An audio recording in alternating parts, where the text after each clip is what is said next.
नमस्कार बंधुरा सबाई केमन आछो आशा करछि सबाई भालो आछो सुस्थ आछो और आमराओ सबाई भालो आछि। आज के चले एसेछि एखन रान्नाघरे। तो रान्नाघरे आज के टिफिने कि आछे बोलो तो? आज के टिफिने होच्छे डिम सेद्ध, माखन और पाउरुटी।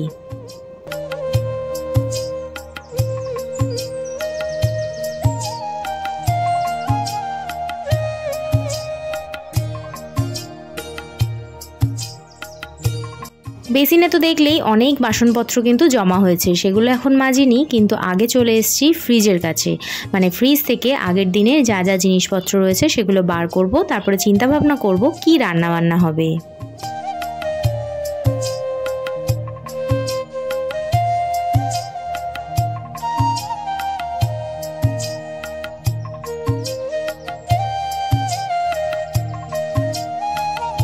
आगेर दिन तोमादेर दादा भाई असुस्थ शरीर निये बाड़ीते फिरेছে, মানে বুকের যন্ত্রণা হচ্ছিল।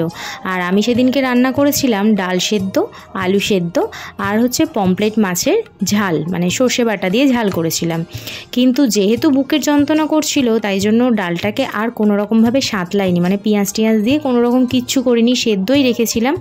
আর সেদিনকে শুধুমাত্র সবাই ওই পমপ্লেট মাছ দিয়েই ভাত খেয়ে নিয়েছে, ডালটা আর কেউ খায়নি।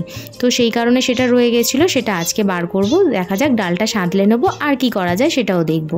আর বেসিনের কাছে এই জারটার মধ্যে মানি প্ল্যান্টের গাছ রেখেছিলাম, সেটাকে আজকে একটু পরিষ্কার করে নিলাম।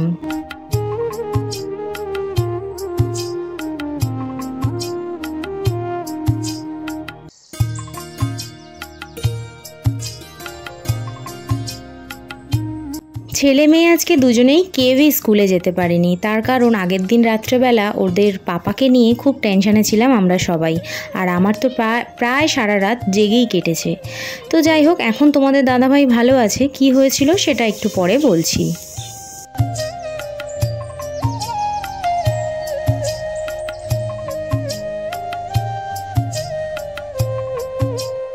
এখন চলে এসেছি এখানে সমস্ত বাসনপত্রগুলো মেজে নেব, মানে বেসিনের এখানে যা বাসনপত্র রয়েছে। আর এইখানটায় অনেক সময় থালা বাসন আমরা ভুলেই রেখে ফেলি, তো সেই জায়গাটা আমি মুছে নিলাম। আর যেহেতু মাজা বাসন মানে পরিষ্কার বাসনগুলো রাখবো, তো এখানটা একটু ধুয়ে নেওয়াটাই ভালো। যাই হোক, অনেক বাসন আজকে পড়েছিল, তো সেইগুলোই এখন ধরে ধরে মেজে নিচ্ছি। আর মেয়ে তো ওই সাইডে পড়ছিল, একটু পরেই আবার মেয়ে উঠে এগুলো সব আস্তে আস্তে বাসনের যে জায়গাটা সেখানে আবার গুছিয়ে রেখে দেবে।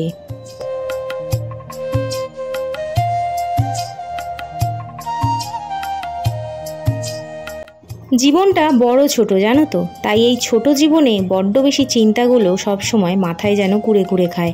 আর ভগবান যেন যত রকম চিন্তা আমার মাথার মধ্যেই দিয়েছে। দুপুরবেলা তোমাদের দাদাভাই একটা ফোন করে আমাকে, ফোন করে জানায় তার বুকে যন্ত্রণা হচ্ছে, এবং আমি কথা শুনে সাথে সাথেই বলি যে তুমি তাড়াতাড়ি বাড়ি চলে আসো।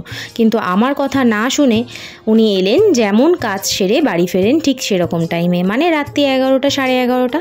তারপরেও আমি বলেছিলাম যে এখনও ডাক্তার পাবো, চলো তোমাকে ডাক্তার দেখিয়ে নিয়ে আসি, কিন্তু তার নাকি যাওয়ার ক্ষমতাই নেই। হয়তো তাই বুকে যন্ত্রণাটা সেরকমই হচ্ছিল, বাইক চালিয়েও যেতে হতো, সেই কারণেই সে আর গেল না। কিন্তু আমার টেনশন তো সারা রাত সেই একইভাবে বাড়ছে। আমি যতক্ষণ জেগেছিলাম, মানে সারাক্ষণই তো জেগেই ছিলাম, কিন্তু চিন্তাটা আমার মাথায় একদম কুড়ে কুড়ে খাচ্ছে যে আজকে কি হয়ে গেল আর কেন এত বুকে যন্ত্রণা হচ্ছে। তো যাই হোক, সারা রাত জেগেছিলাম বলে সেই কারণেই ছেলে মেয়ে কাউকেই আমি স্কুলে পাঠাতে পারিনি, আর আমার শরীরটাও ভালো লাগছিল না। চান টান করে এসেছি, দেখছি কারেন্ট চলে গেছে। কোনোরকম লাইটটা জেলে এখন রান্না করছি, সবই হয়ে গেছে, শুধু ডালটা হবে। তো ওটাই ফুটে গেলে তারপর খেতে বসবো। ছেলেকে খেতে দিয়ে দিয়েছিলাম, ছেলে ওই ফ্যানে ভাত খেয়েছে আলু সেদ্ধ দিয়ে। তো যাই হোক, চলো রান্নাটা করে নিই। কথা বলতে বলতে দেখো এখানে আমার রান্না বান্না হয়ে গেছে। আজকে যে রান্না করেছি, মানে ডালটাকে শুধু সাঁতলেছি, আলু সেদ্ধটা মেখে নিয়েছি। আর এখানে দেখো শাশুড়ি মা দিয়েছেন 4 পিস মাছের ঝাল, এটা দিয়েই দুপুরবেলা আজকে আমরা খাওয়া দাওয়া করে নেব। কারেন্ট এখনও আসেনি, কিন্তু খেতে তো হবে। তার জন্য এখন ভাত বাট। তো যাই হোক, যেটা তোমাদেরকে বলছিলাম, তোমাদের দাদাভাইয়ের অ্যাকচুয়ালি হয়েছেটা কি, অতিরিক্ত ঠান্ডা লেগে গেছে আর 5 দিন টানা এই বৃষ্টির ওয়েদারে ভিজে কাজ করেছে।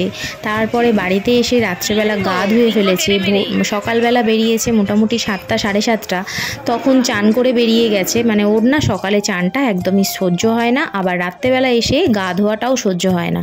তো কিছু করার নেই, গরমটা যখন আমরা সহ্য করতে পারি না তখন কিন্তু এগুলো আমরা করে ফেলি ভুলবশত, আর তাতেই এত ঠান্ডা লেগে যায়। ব্যাস এইসব ভুং ভাং চালিয়ে চেল্লায়, আর ঠান্ডাটা এমনভাবে লেগে যায় পুরোপুরি বুকে গিয়ে লাগে। দেখো, তোমাদের দাদাভাই এমনই একজন মানুষ যে এত অসুস্থ হয়ে যাওয়ার পরেও, জোর জবরদস্তি করার পরেও ডাক্তার তো দেখালোই না। আর ওনার নাকি ডাক্তার দেখাতে গেলে অনেক গাদা গাদা ওষুধ দেবে, সেই ওষুধ খাওয়াটা নাকি ওনার পক্ষে সম্ভব নয়। তবে হ্যাঁ, আমার করণীয় যেটা আমি সবই করেছি, যেমন সর্ষের তেল গরম করে বুকে তেল মালিশ করে দেওয়া, আর আমাদের ঘরে একটা হোমিওপ্যাথি ওষুধ সব সময় থাকে, যেটা জ্বর সর্দি কাশি যাই হোক না কেন সেটা যদি টাইমে টাইমে দেওয়া হয় তাতেও কিন্তু শরীরটা সুস্থ হয়ে যায়। তো সব কিছুই করণীয় আমি করেছি। হ্যাঁ, এটা আমি অন ক্যামেরায় করিনি, অফ ক্যামেরায় করেছি। অন ক্যামেরায় করাটা এটা মনে হয় শ্রেয় নয়, কারোর শরীর খারাপ নিয়ে সেটাকে নিয়ে ভিডিও করা সেটাও মনে হয় ঠিকঠাক নয়। তো সেই কারণে আমি সেই টাইমে আর কোনো রকম কোনো ভিডিও করিনি। আর একটা কথা, তোমরা এটা হচ্ছে আমার বুধবার দিনের ব্লগ পাচ্ছ, আর তোমাদের দাদাভাইয়ের সাথে এই ঘটনাটা ঘটে গেছিলো মঙ্গলবার দিনের কথা।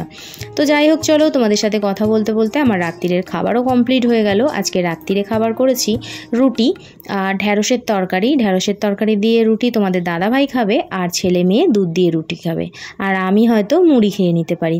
যাই হোক, চলো, আজকে ভিডিওটা যদি তোমাদের ভালো লেগে থাকে লাইক কমেন্ট শেয়ার করো, আর যারা আমার চ্যানেলে নতুন আছো তারা প্লিজ সাবস্ক্রাইব করে দিয়ে আমার পাশে থেকো। চলো, টাটা।